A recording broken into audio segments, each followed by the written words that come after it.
Hey guys, Boris Forex. Welcome to the crosses section for June 18th to June 22nd, 2018. And crosses actually this week, in my opinion, presents some of the more interesting opportunities because we don't have a lot of data, but there's a lot of interplay between the calm dollars and the majors that I think we can take advantage of. Most specifically, here are my trades that I really like to the front of the week. I like Euro CAD to the upside. This is really a trade on the CAD weakness and possibility that Euro sort of stalls ahead of this 115 level. We find a little bit more of a dead cat bounce from the euro. All of that really lends credence to the trade above the 154s in Euro CAD. I'll show you technically why that looks so good.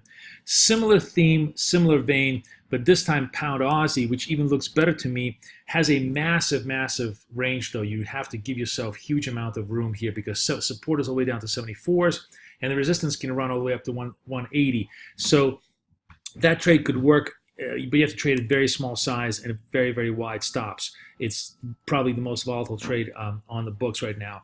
And the last trade is sort of a contrarian idea. And this is basically the thought that if the dollar trade fails, if yen just does not clear that 111 and we get further compression in U.S. yields, I don't see the Kiwi really gaining that much. Because remember, the short term of the curve is still positive dollar. And it doesn't give Kiwi a lot of credence to rally up, and it doesn't have. There's a lot of data in front of Kiwi, and in fact, the data could be weak. And of course, Kiwi also has the spillover of China behind it.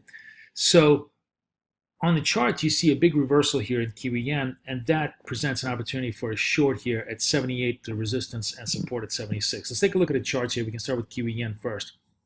So you see the weekly here, you see the reversal. That's a very, very strong tell here that we could have more downside price action. We completely rejected the 78s. It came all the way back down. There's a weakness in the Kiwi and not enough strength in dollar yen. If we get any kind of dollar yen action to the downside, we have a reasonable chance here to make 76 and really can trade all the way down to 74 before it hits really formidable support.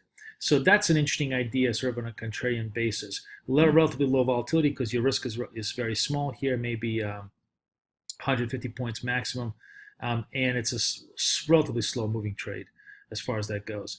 Now, pound odd is a very strong look in my opinion because look at the doji candle here. This is a very classic bull formation where you have test to the bottom, a rejection at the bottom, and then a move back up.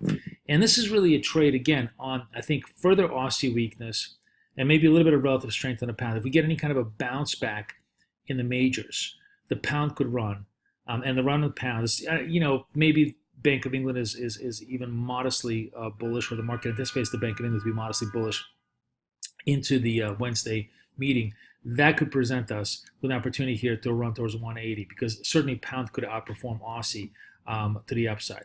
And then the last trade, the more I think about it, the more I like it actually, is the Euro CAD trade. Now, yes, we kind of died right in front of this high from the week prior, but look at this big reversal candle. That's positive, and it's positive on top of sort of a washout over here of 2 weeks prior.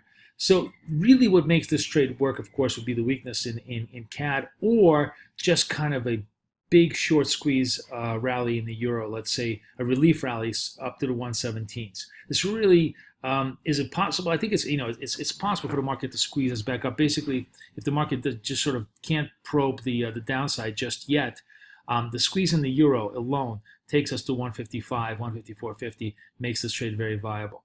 So those are the interesting cross trades here. It's basically betting on the fact that majors outperform the calm dollars into this week, and then maybe the dollar fails across the yen pairs, in which case Kiwi yen seems to be the biggest candidate to the downside.